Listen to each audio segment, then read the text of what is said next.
In the spirit of reconciliation, Up Past Bedtime would like to acknowledge the traditional custodians of all the incredible lands in which we record this podcast. By extension, we pay our respects to all Aboriginal and Torres Strait Islander peoples, their past and present elders, and the connection they have to Australia's land, sea, and community.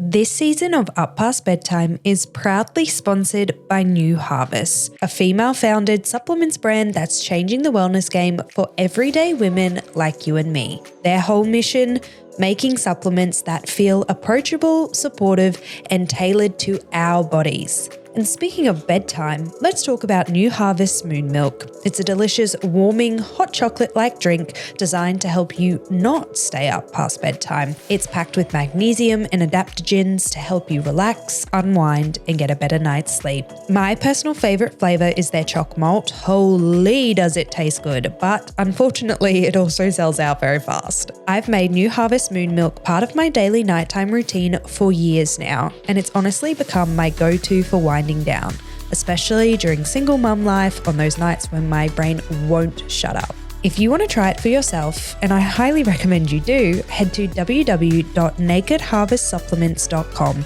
and use my code BELLSMESSINA for 15% off all full price products. That's BELLSMESSINA at checkout. Of course, I will also leave all the details in the show notes. Hello and welcome back to Up Past Bedtime. I'm Bella Messina and I am going to be staying up late with you tonight. I am so excited about tonight's episode, whenever you're listening to this, because I had the incredible Kathryn Denny on. If you don't know Kathryn, she is a full-time content creator. She is a mum to 3 beautiful babies, and her oldest son, Jaska, has a high-level disability or multiple disabilities, and a lot of her online presence is sharing the journey of mothering someone who is disabled online. I know that she makes such an impact to so many of you, and I really wanted to have her on the podcast to really talk about that journey because it has so deeply changed her as a person and the way she sees the world. And she has just some of the most insightful and beautiful lessons to share on that. Now, her and I yapped. We yapped for a good amount of time, so I don't want to take up too much time on this intro. I feel like she covered pretty much everything, and there isn't any more intro I need to do because she was a pro at introing herself. So we are just going to jump right into the episode, and I'm very confident you're going to love it. Welcome to season 3 of Up Past Bedtime with me, Bella Messina. This season, we're doing something different, something special. This is going to be a true exploration of womanhood, of reconnecting to who I am and who I want to be. We're diving deep into my journey of rediscovery and growth as I navigate motherhood, healing, and everything in between. This season, I'm inviting you to come along with me because maybe you're finding your way back to yourself too. This is our season to rediscover her. Think of this as our late night heart to heart where nothing is off limits. Because as always, the best conversations happen when you're up past bedtime.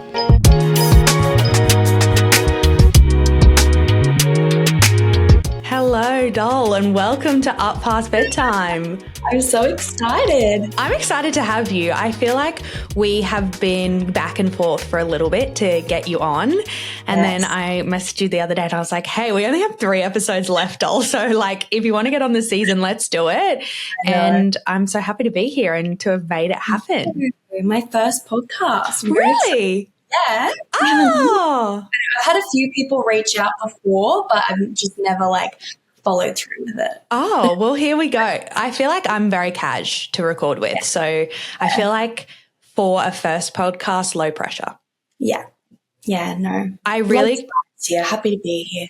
I'm happy to have you. I really wanted to have you on because the season 3 that I'm doing of my podcast has been a little bit different, and it's all about kind of giving women a sort of like a how-to or a guide to go through big seasons of change. And obviously that's inspired from me going through a divorce and becoming a single mum and kind of being like, holy shit, where do I start with all of this chaos? But it was really important to me to try and get people on who have gone or are going through a whole range of different big seasons of change. And you definitely came to mind for me because I feel like your motherhood journey, or at least the start to your motherhood journey, was probably not something that you anticipated or had ever thought about or considered. And you kind of got thrown into a journey that I would assume, did not prepare for or expect. And I feel like there would be lots of women listening who would be in the same position or have had a similar journey in motherhood. And I just thought you would have so much gold to share. So how about you? I could go through and give you like a little introduction, and I've done a pre-recorded intro which talks a little bit about you, but I would love for you to introduce yourself, give the audience a bit of an elevator pitch if they have never met you, Kathryn. Okay. Well, basically, my name's Kathryn. I'm a mum of 3. So I have a 6-year-old who's non-speaking, and he has high support needs. I've got a 2.5-year-old.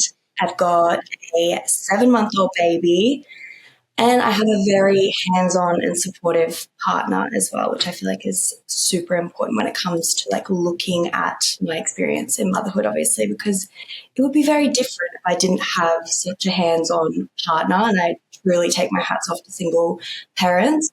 So basically I was a makeup artist, and then I kind of started posting silly TikToks and somehow made my way to doing content creating full time, which I'm so incredibly grateful for. So I'm basically a stay-at-home mum who does content creating full time with my toddler and baby at home with me while my eldest is at special school. And motherhood has just been the most, I would say, incredible experience, but also challenging experience, especially as a first-time mum. It just completely reshaped me in every way possible and challenged me in every way possible, but it also made me like a much better version of myself as a person, but also a mum.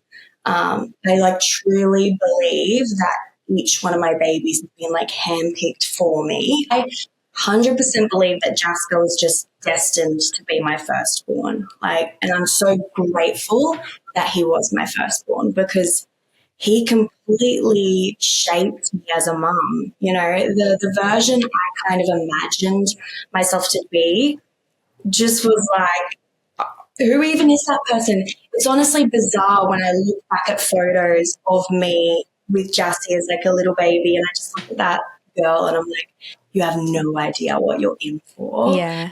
And as scary as the whole process was in the beginning, it's just kind of showed me to just like, trust the process, because every single person has their own life path planned out, I believe. And I feel like he's come to just like teach lessons to me and Josh, but everyone around, changed everyone around him. Even like Laker, he's kind of shaping the sibling and the person that Laker is, and the same with Saria. It really is incredible. Obviously, when we first started unfolding and that whole process was happening, it was terrifying as a first-time parent, because I was just worried for him and didn't know what this meant, what his future would look like. And yeah, it was just scary. But now I look at it from a very different lens, and I'm just like, he's exactly who he's meant to be. And it's just shaping everyone around him. And I feel lucky to be his mom and to have had that experience of getting reshaped and like learning things and meeting people I wouldn't have met. There's just so much good that has come out of this whole experience of motherhood. I think the really interesting thing with you is like I followed you when Jassy was a baby and like, yeah, because I used to get your TikToks where it was like, come do a day in my makeup studio and it would do like a time stamp of like all your clients you'd have like on a Saturday or whatever. And this is when Jassy was like younger. And the interesting thing is like your journey with becoming a mum and then becoming a mum to someone with, quite a hands-on, full-on disability has been documented from day one, which is so interesting.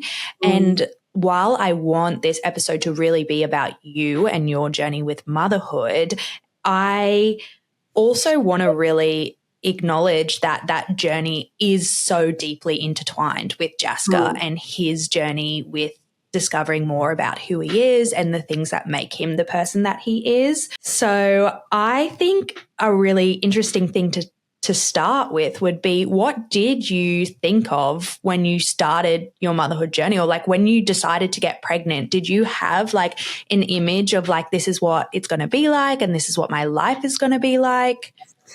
Well, there's so many different aspects of that when you obviously imagine what your life's going to look like. So, for example, when we popped that balloon and realized it was a boy, it's like, oh my God, I'm going to be a boy mum. Like, is he going to love dinosaurs or superheroes or things like that? Or is he going to do footy training? And, what sports he going to be into? I can't wait to go camping. And I thought that he would be having sleepovers at grandparents' houses and Christmas. I couldn't wait for Christmas and Easters and all of those things. And obviously I reckon it was probably like by about 1, I kind of knew things were like a little bit different. But obviously as a first-time parent, he was my normal. Like, this was literally normal to me. I also had a niece who was 5 months younger than Jassy. She also had autism and she was the only other baby around. So to me and my sister, like, this is normal. Yeah. Which is actually why a lot of people become like late diagnosed, is like in families, it's very common for there to be like neurodivergence like shared. And so that's why for a long time people can be like, no, this is fine, because everyone around you is sort of acting the same. Yeah. Yes. And yeah, obviously after having Jassy, because at first we're like, this is so weird. Like, because also my other sister, so I have 2 sisters and a brother. Both my sisters' firstborns have autism. So like me and my 3 sisters all have autistic children firstborn. Crazy. Really bizarre. And we're like, that's so weird because we've never had autism in the family and divergence. And then, a few years later, we're like, there's definitely some neurodiversity things going on in the family. Yeah. I just think undiagnosed, obviously, and not like just uneducated. I remember the first few years, even like Christmas, being like, oh, next year he'll love Santa. He'll be so excited about Santa. Yeah. And the next year would come and it was just like, there was no Santa. I would see other kids, so excited over the presents, and we would never really get that. So that was something that really like took me by surprise, because I was so excited about those kind of events. Yeah. Obviously, I eventually learned that like it doesn't matter whether they care about Santa or not. It's not a present, it's not about that. So that definitely changed my whole mindset. But yeah, like I can't just send Justin off for sleepovers with family because not everyone can care for him. We can't go camping because he'll just elope and run off. The footy practice is therapy and speech and OT for us. But also, obviously, I didn't anticipate taking my child to therapy instead of sports, but like I love that I do, because I've met all these incredible people who work in this field, like his speechy, his OT, even past therapists that, he's worked with and have left, and Pauline and Maddie, like these people are a huge part of our lives. Yeah. And like I never thought that we would have a team like that, but I'm so grateful we do. I feel like from memory, his like diagnosis journey was like staggered, right? Like because did he have like something regressive? Because I feel like I remember initially there was more like, oh, maybe it's just a speech delay, or maybe it's like just this. And then obviously as you've gone down the line, you found out that it was quite a bit more developed than that. So he's got ASD level 3, ADHD, GDD, which is global developmental delay. He's got PICA. Yeah. He's got all of it. He's got a sprinkle of everything that makes him him.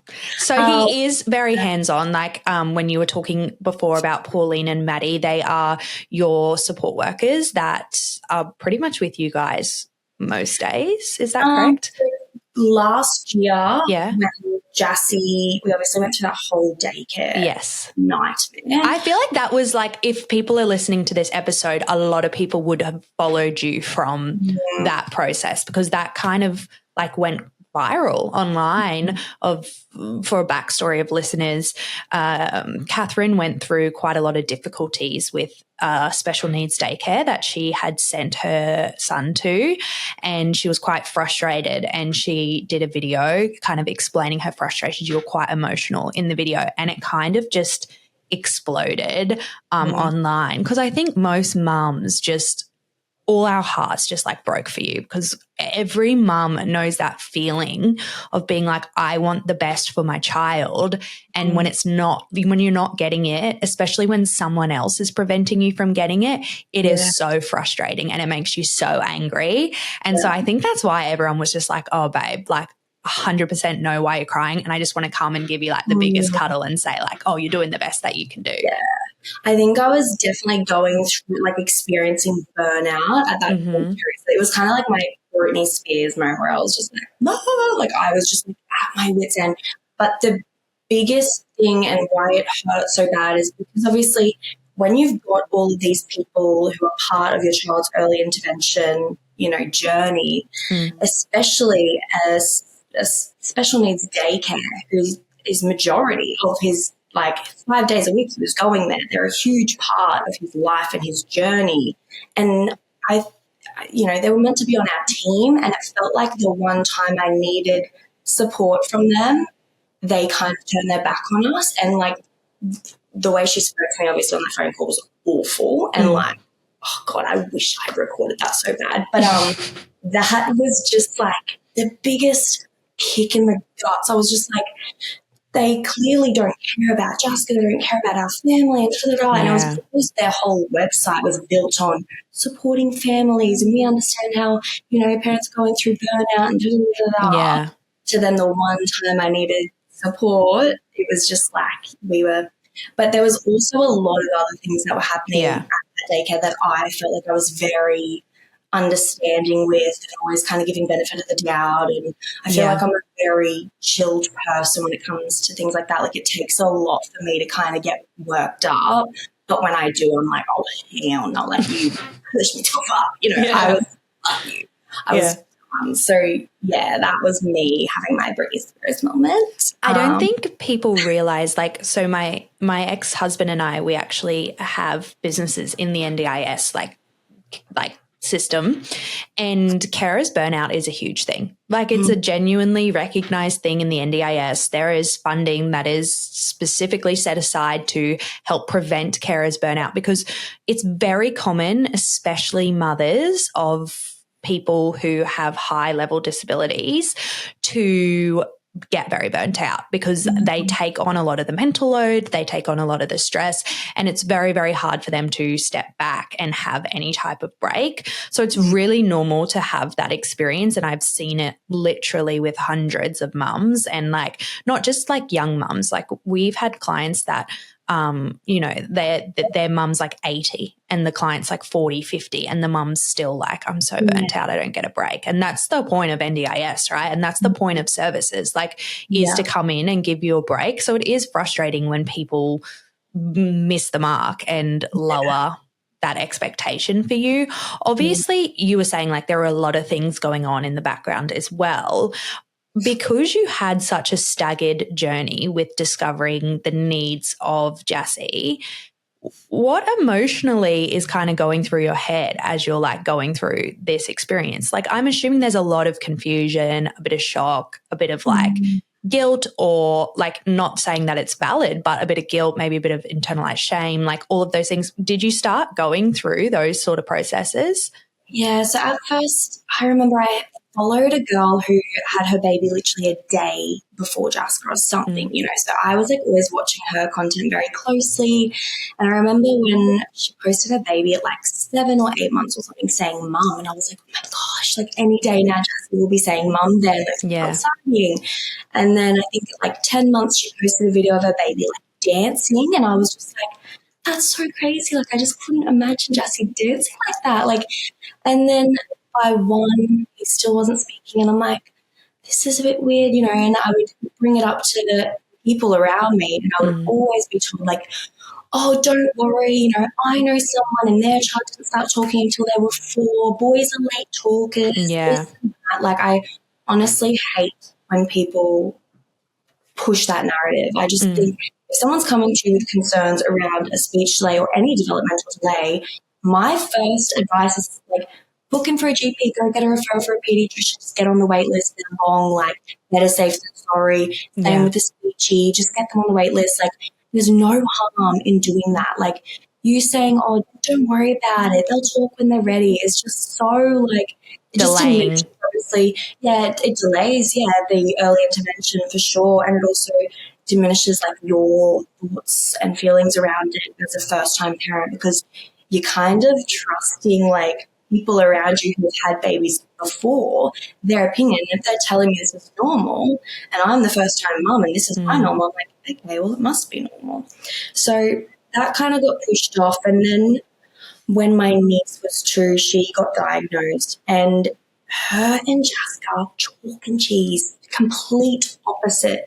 He was very hyperactive and just go, very cheeky, and just like he would go up to anyone and everyone, whereas my niece had more of like stereotypical ASD traits, hand flapping, a lot of emotional dysregulation and things like that. And me being really uneducated around autism, I'm like, well, if she's diagnosed ASD level 2, like, surely Jaska wouldn't even be considered level 1 then. Like, it was just like so uneducated.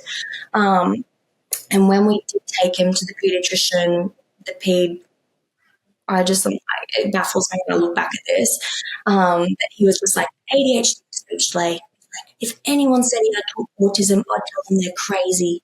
Like, he was so certain. And so us as parents were like, okay, well, like, it felt like a relief almost, because I'm like, well, I can manage ADHD. Yeah.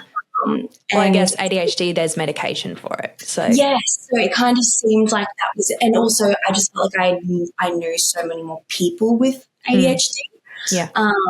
So and then I was speaking with just like a makeup client one day.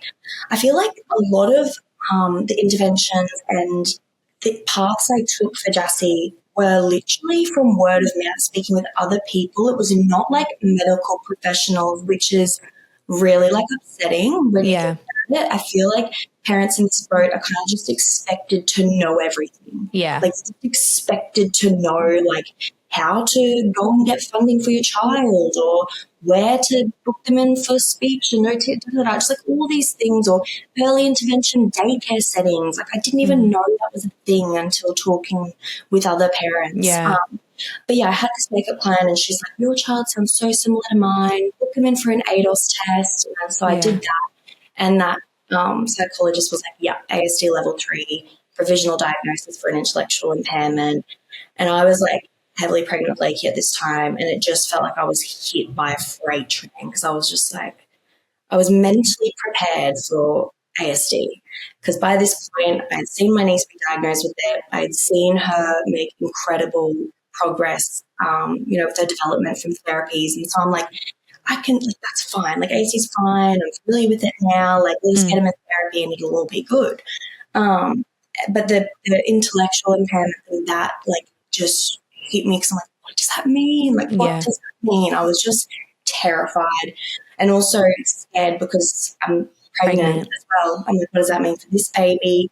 And by this point, I started noticing signs in my nephew, so my other sister's baby, and I was just like, I know he has autism. I just knew I could just spot it from a mile away. I was so familiar with it by this point. Yeah. So yeah, that was just a bit of that was the moment where it was really like legitimate, you know. Before that, it was kind of like, could he? No, he doesn't. Oh, he might. No, like very, knew there were delays, but it wasn't alarming or anything. But that's when it was really like So you felt like that was like your pivot point in motherhood where you were kind of like, okay, this is where everything's about to change and life's going to look a bit different? Yeah, I remember, like, it was really strange for me because Josh is very much the stress head and he will, like, mentally prepare for the worst. And so he's, you know, got a game plan and he'll overanalyze and be stressed out over things. And I was always like, no, it's fine because he's Cinder that I would kind of, like, talk through it.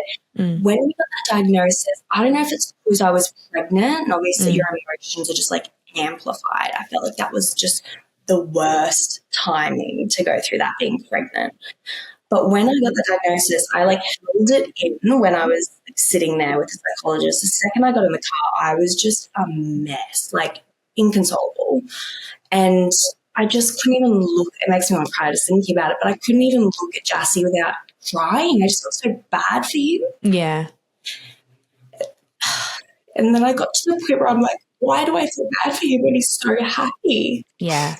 And I kind of like switched the mindset. So I was like, I don't care if he's got these delays, you know, as long as he's happy. That was like the main thing. Yeah. Because there was also so much going on at that time as well, like with the diagnosis being pregnant, but he was still attending just like a mainstream daycare by this point. And they knew that we were looking into diagnosis and obviously, you know, there were signs, whatever. And just like some really shitty things happened even there. Like one of the days it was like a Father's Day thing and they sent Jaska home with like reasons I love my dad. And it was like a 10-page bloody booklet for the kids. My dad's the funniest because blank. My dad, I love when I do this with my dad because blank. Every page was blank. And I was just like, why'd they send that home? Why would you give that to an nonverbal child? What sort of activity is that? Like, and they had received the report which, you know, showed Jaska's developmental age and everything in that report. And I'm like, and you're giving that to him? Yeah. It was just like a slap in the face. It felt like their way of saying, you know, he's not suitable for this place, basically, even though they knew we were like looking into other options. So that was rough. I literally was like sobbing and I was so early on in this journey. I didn't have my voice yet to like advocate for him. And I couldn't at that point either because I couldn't even think about that without crying, let alone speaking to them about it. So I actually never like mentioned it, which if I could go back in time, honestly, I wish I'd just gone like, what is this? Like, this is really shit. Like, it actually ruined like the Father's Day. I couldn't stop thinking about it that whole Father's Day. I just like ripped the front page off and let Jaska decorate it with stickers and did some drawings and gave it to Josh. But yeah, like we were dealing with random things like that were just so hurtful and just making this whole experience like worse. Like it was a really, really stressful time. Well, I feel like something like that highlights what he couldn't do instead of championing the things that he could do. Like, because I'm sure, like you just said, like, oh yeah, he drew on it, he did stickers. Like, it just is like a way of them just being like, oh, these are all the places he's lacking, instead of being like, oh, these are all the amazing things that like he does have to offer.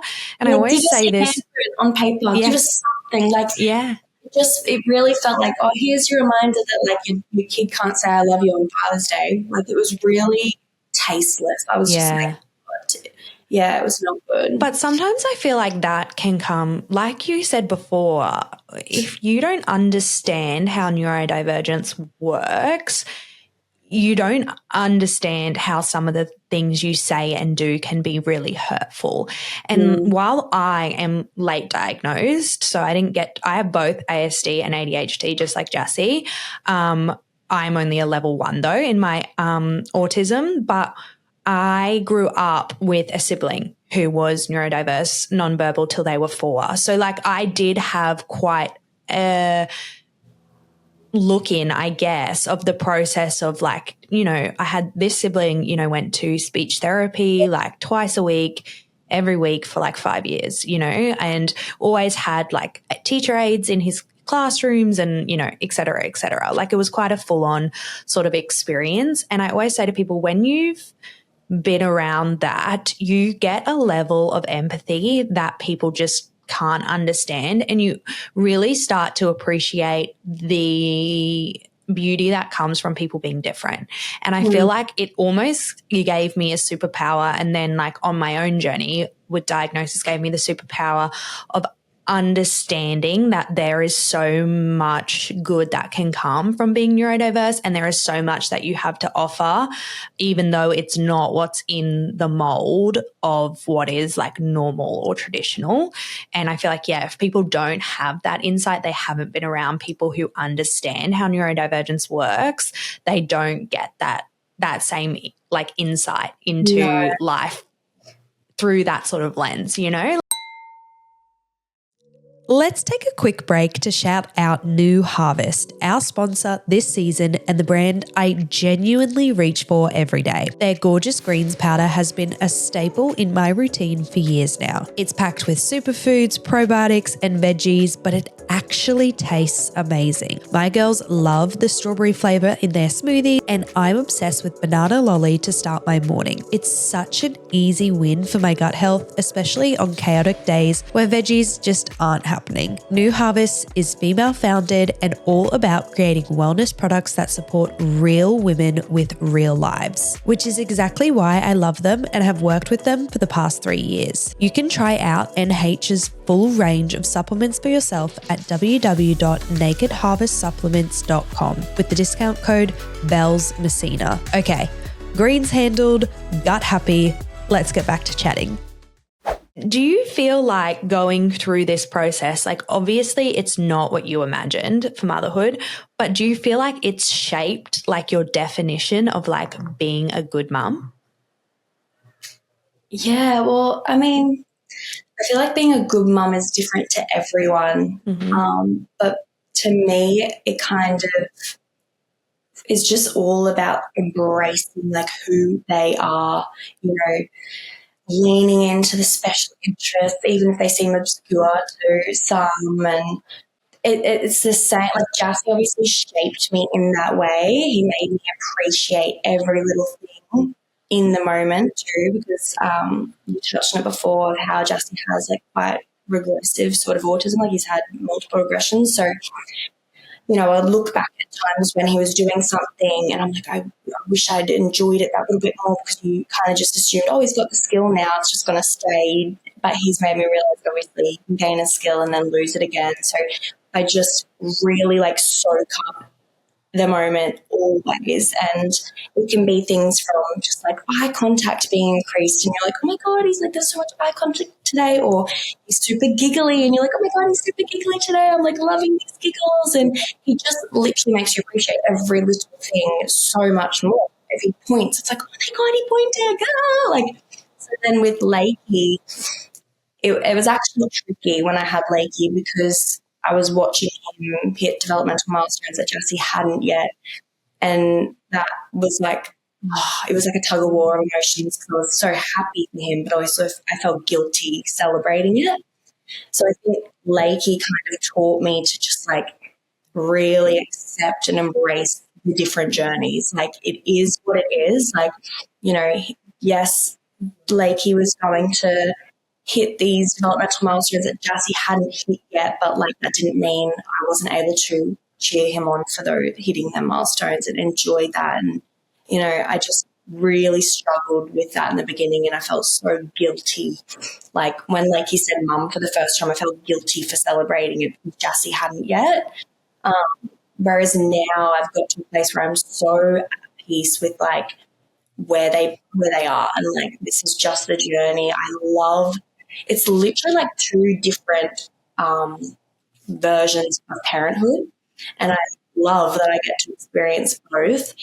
And yeah, like I said, I feel grateful to be so close to Jaska, who's nonverbal with autism, because like you'll never understand what that bond is like or what it's like to kind of see life through their eyes or the lessons they teach you unless you have the opportunity to be close to someone like that. What do you think isn't like a lesson or something he's taught you about yourself? Well, he definitely unlocked patience in me that I didn't know possible. Yeah. When I first had him, I struggled with like postpartum anxiety and a bit of postpartum rage. And like I would just get so, I would say overstimulated. Yep.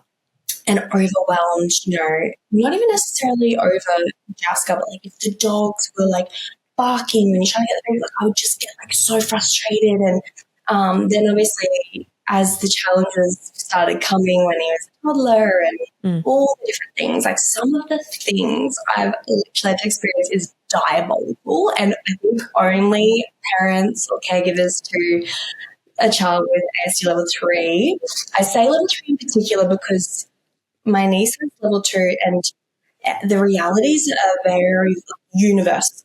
Me and my sister, they entirely have their own struggles and she definitely has her struggles and stuff, but level 3 is a little bit different. It's like the universe apart and some things we've dealt with are literally like diabolical, insane, like want to drop dead. What the fuck is going on? And I had to realize, he was never doing these things to be naughty.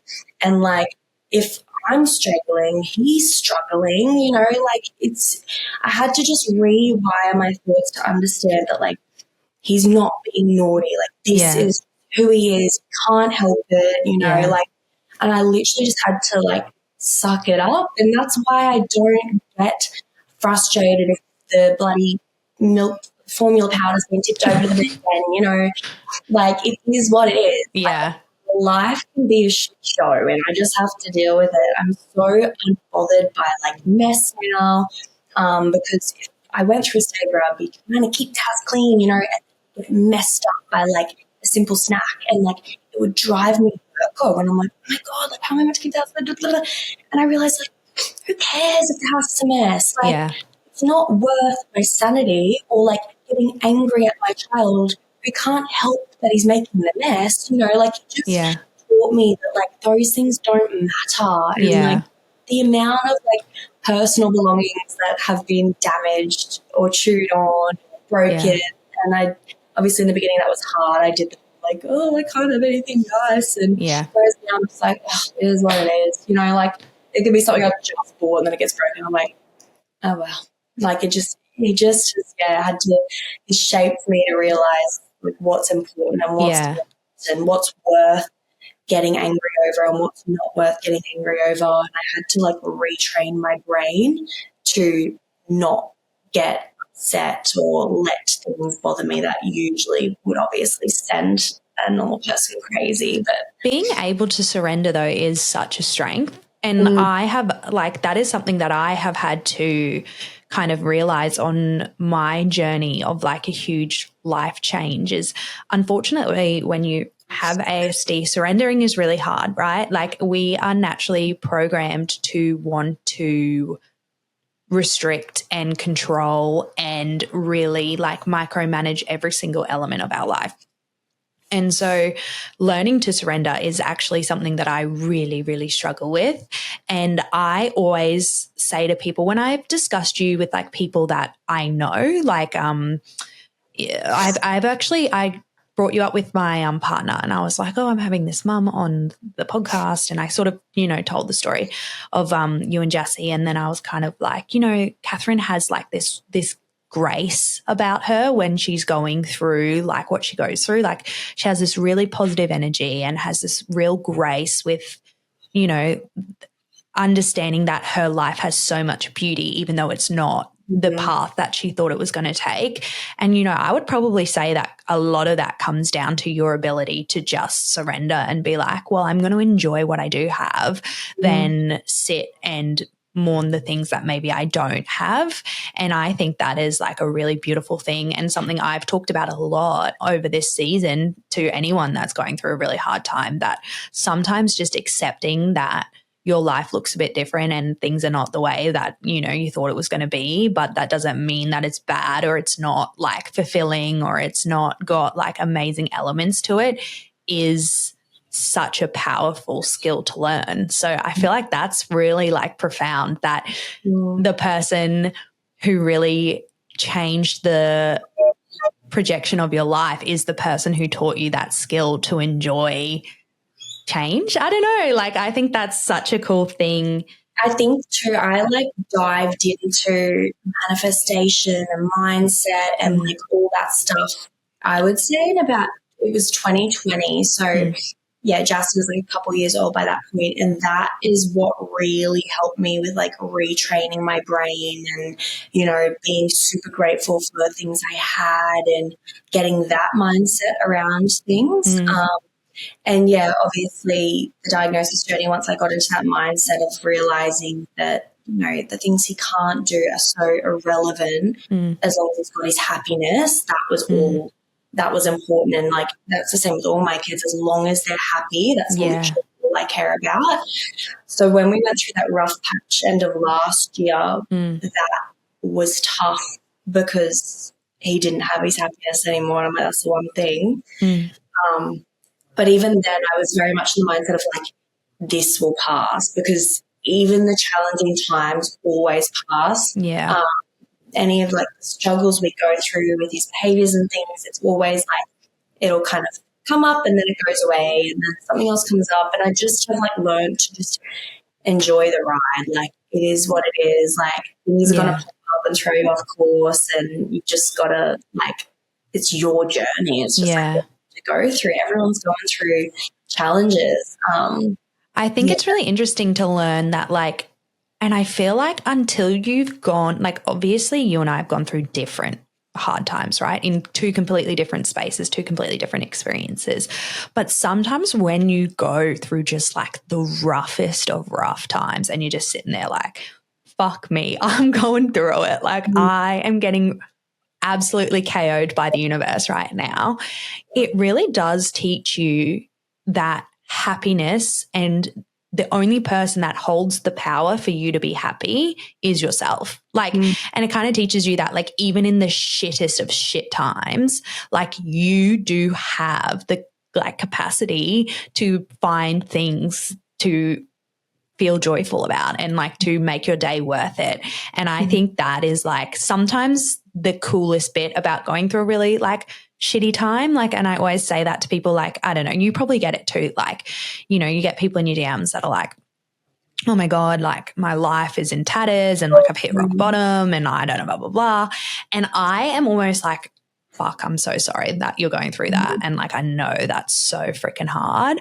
But then I'm always like, but isn't it so cool to like learn the things that you learn when you go through these like challenging times? Like when you were saying before, like you got really into like mindset and well, like they're all paths you take because you get stripped back, right? And then you're like, oh, okay, well, I'm going to go like look into all of these things and I'm going to learn about this and I'm going to be better about this and blah, blah, blah. And it's like that, I think, is just like, it's shit. And I often think like, I wish I didn't have to go through shit times to learn like these lessons or whatever.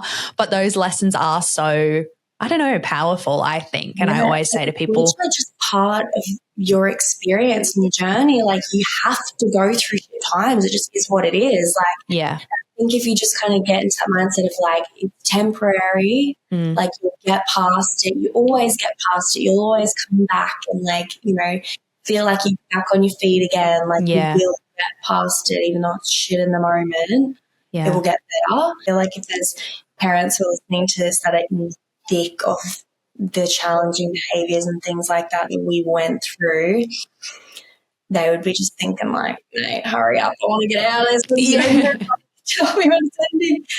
But I just like people understanding that they're not alone when they're going through, and no matter what challenge it is, like even, you know, there's plenty of people who are going through the same journey as you right now, divorce and finding themselves and things like that, and then people who are going through the same journey as me, whether they're just looking at getting their child diagnosed, or, you know, they're being diagnosed, just going through it with the challenging behaviours. And there's just so many different journeys, but that's the thing, everyone has their own journey. I feel like having multiple children, I never planned on having 3, but I'm so glad I did. But I found when I had Laker, like having a second, it was so like fun and exciting having another kid and like, getting to see what that child's going to teach you. And you have like a different relationship with each child. And I feel like each child comes along and they have this like lesson to teach you.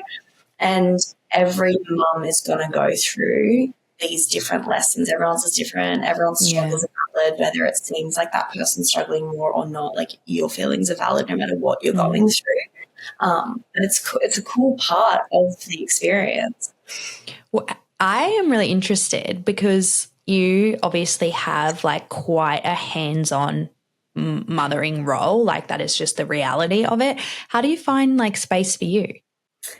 Well, I feel like I'm kind of at the point where I'm able to make a bit more space now because Jassy is in school. So he goes to special school 5 days a week. And then I've got obviously Lakey and Saria with me usually during the weeks. Thursdays and Fridays we privately pay Pauline to nanny for Laker. So that's kind of like this daycare nanny day, I guess. So on those days I just have Saria with me. But I don't know. I think when you have a neurodiverse child and then you have a neurotypical child, I mean, not even saying that Lake is neurotypical because he could possibly have autism, but it seems so easy. I can't even tell you, like, I think too, Lakey is a very easy child. Yeah. He seems like a chiller. A chiller. He's just a chiller. He'll go with the flow, just with his thing. He's really good at listening. He just wants to play, and he, you know, has his moments where he like wants my attention if I need to work or whatever, but he is quite good at understanding that like Mummy needs to work now, and I'll set him up with an activity or whatever. So I feel like I am able to do the things that I need to do, but I would say only this year, I reckon, after Saria started at formula, and like now I'm kind of, finding like me again. And finding the things I like to do. So when I went through that burnout period, I kind of like the makeup went on the back burner, like everything went on the back burner. Any of my hobbies or interests, everything's on the back burner. So now we're kind of out of that. It's like easier to make the time. Josh is obviously really hands-on. So if I've, you know, I'm like, oh, I want to go hang out with my friend on the weekend or whatever, like he's got, it's not a matter of like, you watch the kids. It's like he's watching the kids, you know. I feel like we're as it should be, doll. Exactly. I know I can't stand when people are like, and someone go to my TikTok once and was like, and where's Jaska and like while all this? And I'm like, with their father?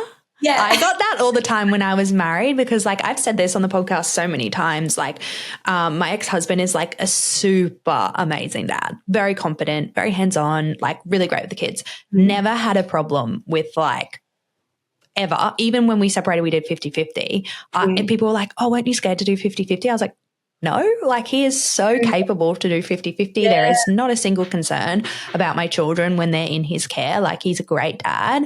And I would get that all the time too of people being like, and where are the girls when you're doing this? I'm like, or with their dad? Like, what do you mean? There's 2 parents. I think it's obviously just sad because the people that ask those questions obviously don't have a very supportive partner or co-parent.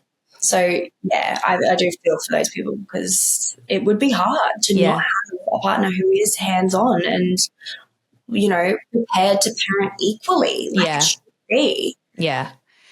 I obviously, like we just touched then on like TikTok, you're online sharing this journey, and like the way that I kind of see it is I'm sure you share a lot. Like you was talking before that like so much of your learning and so much of even, you know, Jassy's progress has come from word of mouth and community. And I definitely do know, especially when it comes to parenting children that have disabilities, that community is so important, right? Like I think, you know, parenting's hard enough. It feels isolating enough. And then you throw on like, you know, extra challenges that not everyone else faces. That feeling can be really exacerbated. And I'm like assuming that's a big part of why you share and what you share. But I would be so sure that you definitely probably only show like the freaking top layer, and there's so much that goes on behind the scenes that you're like, you would never know like about this, that, the other. But how has that journey been, like sharing online? Because obviously like there's so many different ways to share online and to, the different ways to parent online and et cetera. Like I'm sure that's been a very interesting journey for you to navigate, because I found like as I've gotten older or gotten further into my motherhood journey, selfishly, I'm like, I don't want to share anything anymore about motherhood because I'm so tired of all of you people and everyone judging me and whatever. And I've shared less and less and less. But I know that sharing for you is so important. And I guess people sharing their stories with you was a lifeline to you. Like, is that kind of the purpose you have behind it? I think I feel like I used to share more than what I do, especially around like the struggles. I think too, like the things I would share, whether it was like formula powder or whatever, like I would see people just in shock that I would post such a thing. And I'm like, I think when you live this life, like I was so desensitized to it. I'm like, a formula powder on the bed, like what's wrong with that? Like that's just another day. Yeah. Like that literally was happening like days in a row. Yeah. Like it was like you would look away for a second and somehow he's like unlocked the cupboard and got the formula powder. Like it was just happening constantly. And obviously I've just like set a camera up and vlog my day to day anyway. It's not like I was like, oh, this has happened, let me get the camera out and film that. So it was already rolling. But I kind of would share it like just to make the other parents feel alone, because I can't tell you how many times I'm sitting there, changing the bedding like for the third time that day, and you just feel like no one else gets it. Like, and I just know that there's obviously so many other people that are going through that same thing. I would get messages about it all the time. I also got lots of messages from people saying them seeing Jaska made them notice signs in their own child, and they got their child diagnosed because of Jaska. And I'm like, that's huge that he's literally helping other kids get diagnosed and get support. And I just like want to normalize it as well. Like I don't really want it to be this like shock factor to see like behaviors that an ASD child has. Like I want it to kind of just be normalized, and like so then when people are seeing them out in public or seeing other kids with autism out in public, it's like not unusual. It's kind of being normalized and spoken about, and then not just hidden away because, I don't know. So, I definitely would share to kind of help other parents feel less alone going through it. And I was like kind of desperate to like connect with other families to not feel alone. But I definitely have kind of backed off on sharing as much, especially when we went through that super rough patch. Like, what I show is literally like a speck of dust in what our life really is like. Like people kind of think they see, a few minutes a day, that they get a general idea of what our life must be like. And I do try and show the ups and downs for sure, but like I feel like my feed is very much still a positive side. I would always try and show Jassy if I was sharing them in a lighthearted kind of way and showing the fun side that comes with having an autistic child, because he bloody cracks us up. Like he can't speak, but he is so funny and he does like the most silly things and just has such a huge personality for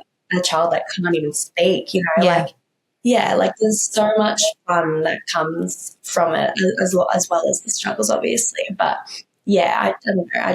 I'm proud of them and I want to kind of normalize it. Yeah. If you met someone who, was going through sort of a situation where their life is starting to take a path that they didn't expect, or even if you could go back to maybe pre-Jassy you, what is something that you wish that you could say to them? Really, I feel like my biggest thing is just like trust the universe.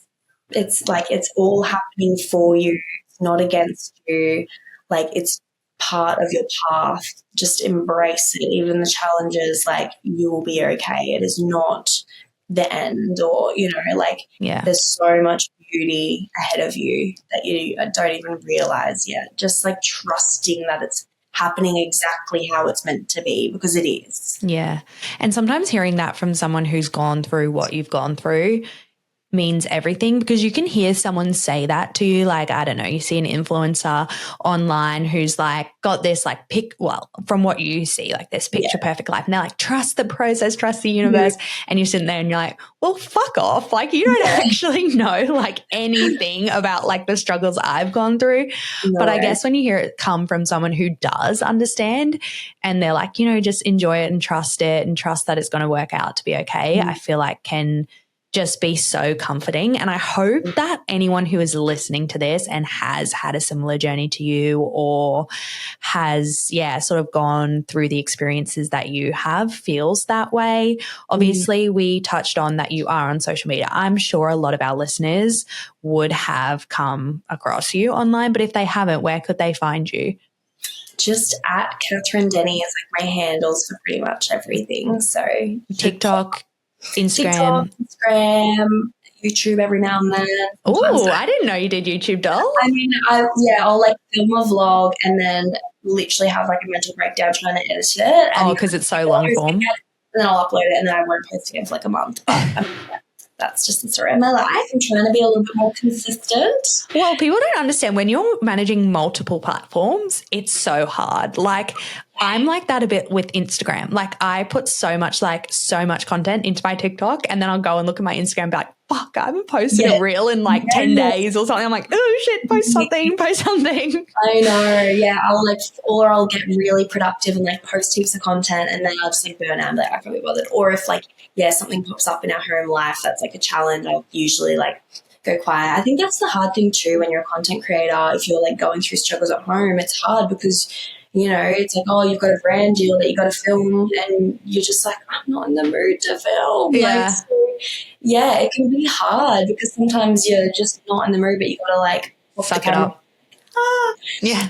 I feel like I've also kind of just got to the point where I'm like, can you tell them that I need to push that back because I'm just not in the mood? Like, I'm not, I can't like fake it. I really struggle with like faking it. If I'm not in the mood to film, I just can't, and I just won't, and I'll like expect that I need the rest or whatever. Yeah. Because I think that just contributes to more burnout. If That's just, like, something I'm really trying to learn. Like, it's something, I was literally the episode that we just released this week where I was like, I really struggle with understanding like when my limit is and when to be like, okay, now take like a step back and rest.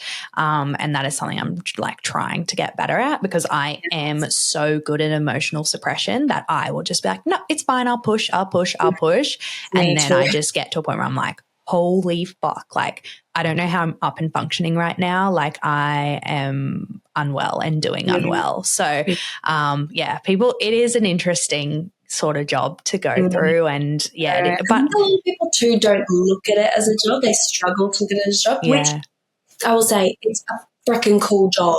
It's the best. I always say like job because it is a job. I make an income from it, but it's hard to say job when like I used to work, you know, in an office and I could travel like an hour there, hour back. And I worked at Macca's. I swear I never worked harder in my life than when I worked at Macca's.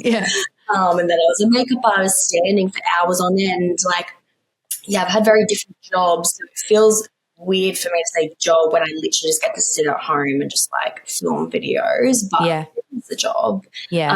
But there's so much more that goes into it than just filming videos. Like, you would know that. So much admin, so many emails, and also just like so much maintaining. Like, it's not just like you can only post like, I don't know, ads all the time. Like, you have to make other videos, and you have to share so much of yourself and be so vulnerable all the time. And I guess that can sometimes be the really hard bit of work, is the vulnerability and consistently putting yourself out there, and that people really underestimate than a job where, you know, there's no requirement for you to be really authentically and vulnerably you to a mass amount of people. Well, I think I feel for you because I obviously know that you do cop quite a lot of hate or whatever from these trolls and stuff. And that I've like experienced that a few times. I feel like not compared to like yours is just freaking relentless, ridiculous. Everyone always says that, and I'm like, I have no idea why, but yes, it is a bit intense. I mean, I don't engage in it either, but yeah, like that is a challenge. I don't think people realize like that feeling you get when you're bullied in high school of like, oh my God, like, you know, these people hate me, like imagine reading that about yourself like as an adult even, and then still having to continue posting. Like, it's hard. I think people forget that like you're real people, like with real feelings, and yeah, like it hurts. And I think the thing too is like majority of the time it's just lies. Like it's literally made up stuff. Oh, that's the bit that gets me. I always say to people, I'm like, 98% of it is just completely freaking false, and you've just got to like, there's nothing you can do. You just got to like accept that it's being said. I just look up where I'm like, let them create this like made up narrative, fill in the blanks, like create this version of, you know, me or you that they think you are. Who cares? Mm-hmm. But I feel like when you're really happy in your real life and you're living your real life and you realize that that stuff really doesn't affect you every day, it doesn't affect the joy that your children give you. It doesn't affect, you know, like watching TV with your partner at night and like laughing over a silly show and like really little things in life. When you realize what some random is saying about you online does not actually touch any of that stuff, and you're happy in the person that you are and the life that you have, it's so much easier to let it go. Like, and that's what I always say. You kind of got to like pop on the chin, obviously, when you're doing social media. Like it is an incredible job to have, and I feel so grateful for it every single day. Like it's just insane to me that this is even a thing. It kind of feels like it's hacked the system somehow to be able to have this as your job. So yeah, having to see comments like that or whatever, it's kind of like, all right, I'll accept that if it means I get to have this cool life and like be home with my babies every day and you know, do this for work. And also they're just like this small little group. There's a platform of people that we've built that actually do love the content, love you as a person and support you. And so they're really just like a speck in the dust in the scheme of things. But it's just, I always say this, it's just so hard because negativity is always the loudest. So even though it's a smaller group, it feels bigger because negativity is is so emotive that it has so much energy behind it that like, that's why it can feel so overwhelming. And especially if it's wrong, the urge to just be like, you're wrong. That's right. Especially as someone who has ASD and has like the most intense like sense of justice ever. Like I have to hold myself back. Otherwise I would sit there every single day and like point by point be like, and this is why this isn't true. And then, but then you just think like, I always say to people like, and that doesn't just apply online. It applies to when people are negative in your real life. You have to use energy towards those people to do that, to like prove a point, do whatever. And I'm just like, that's energy that I would rather spend on myself and on things that make me feel good and on things that make me happy. And I think once I realized that, everything changed for me because I was like, at the end of the day, I'm the only person in my real brain. I'm the only one that has to put my pillow down, like my head on the pillow at the end of the night and be like, I'm a good person. I'm happy with the person that I am. And I don't need to waste my energy convincing other people of that. And I feel like when you realize that, life is so much happier and it's so much easier to move throughout the day. And I think be yourself and be authentic. And that was a really big thing, not just on social media, but even learning to unmask for me, understanding like I don't need anyone else to be happy with me. I can just be happy with me and that's enough.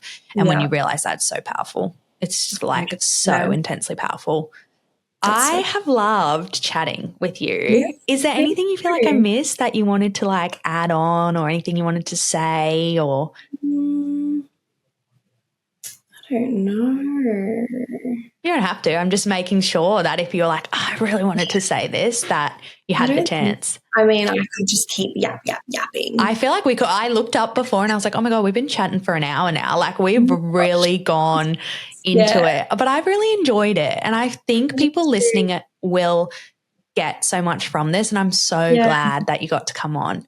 Oh, thanks. Yeah, I hope people listening to it either like are able to kind of shift their mindset a little bit around whatever they're going through in their life, even with their kids, and just kind of, enjoying every little moment, soaking things up that bit more if you feel like you kind of not. Because I think with Jassy, I looked at other things very differently, and I would be like, because I would just kill to have sat and played a game with Jassy at, like just get any engagement from him at one point.